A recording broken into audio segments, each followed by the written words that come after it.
ఆకాశము చాలా విశాలంగా, అంటే దాని ఆది ఎంతో మనకు తెలియదు, ఎటు చూసినా కనిపిస్తూ ఉంటుంది.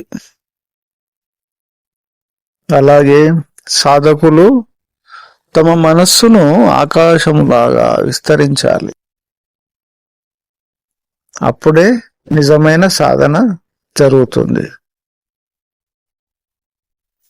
ఆకాశం అంతా ఎలా విస్తరిస్తామంటే, నీకు కనిపించే ప్రతి విషయము గాని, అవగాహన అయినటువంటి జ్ఞానము గాని, ప్రతి ఒక్కరి యొక్క నీతో పాటు ప్రపంచంలోని ఏ విషయం నీకు అవగాహన అయినా, కనిపించినా, చూసినా, తెలిసినా, నీవు ఫీల్ అయినా అది నీదిగానే భావించాలి. దాన్ని నీ యొక్క స్థితిగానే భావిస్తూ అన్ని స్థితులను చూస్తూ ఉండాలి. నీ స్థితిని కూడా అందరి స్థితులను చూసిన విధంగానే చూస్తూ ఉండాలి. విశాల భావన అనేది సాధకులకు వచ్చినప్పుడు అందులో విశాలత్వంలో కష్టము ఉంటుంది, సుఖము ఉంటుంది, అధమము ఉంటుంది, ఉత్తమము ఉంటుంది. అంటే బాటం ఉంటుంది, టాప్ ఉంటుంది, ఏ స్థితి అయినా అందులో ఉంటుంది.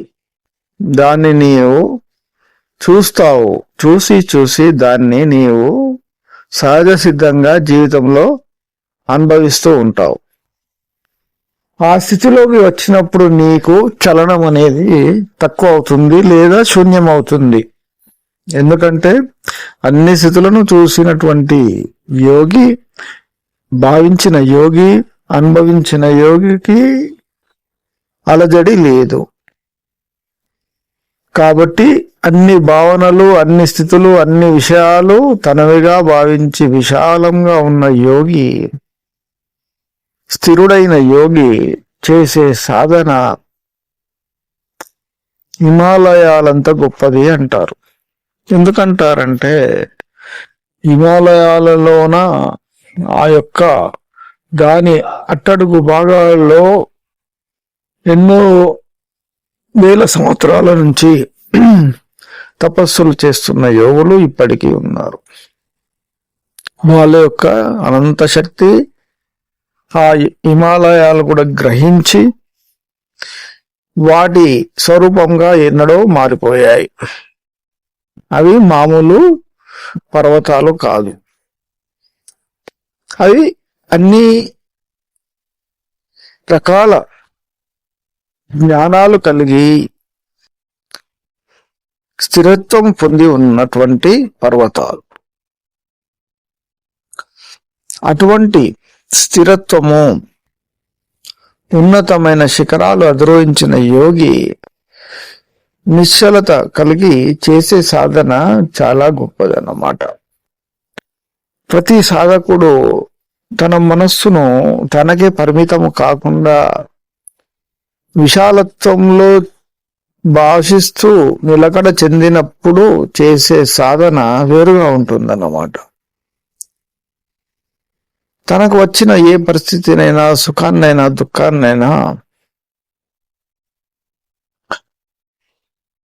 తాను ఇంతకుముందే అనుభవించినట్టుగా, తాను చూసినట్టుగా. ఎందుకంటే ప్రపంచంలో అది ఎప్పుడో జరిగిపోతూనే ఉంటుంది నిరంతరం, అందరిలోనూ, మంచి కానీ చెడు కానీ.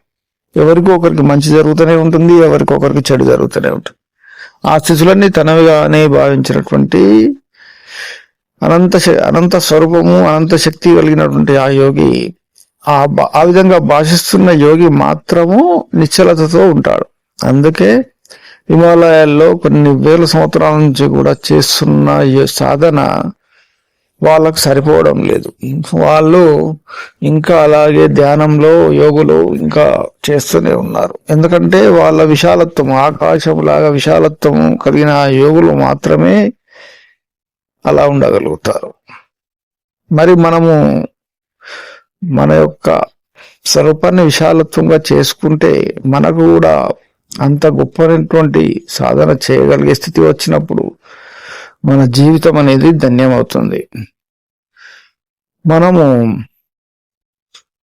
చూడడము ఎరుకతో సాక్షి భావంలోకి వెళ్ళే స్థితి కూడా విశాలత్వమే. విశాలత్వం వచ్చినప్పుడు నువ్వు సాక్షిలోకి వెళ్ళగలుగుతావు సులభంగా, అతి సులభంగా. ఆ స్థితిలో నీకు సాక్షి స్థితిలో శ్వాస కూడా నెమ్మదిస్తుంది, నిలకడవుతుంది.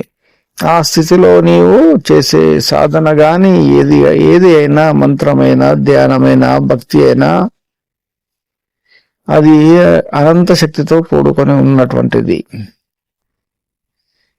ఆ పరమ చైతన్యమే నీవు అని భాషిస్తున్న స్థితిలో చేసే సాధన అతి గొప్పది.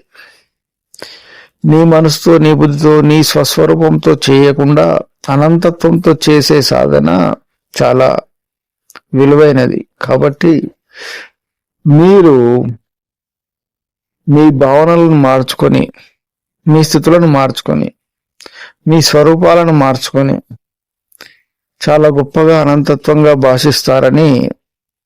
భాషించాలని కూడా ఆశిస్తూ సెలవు తీసుకుంటున్నాను. హరి ఓం.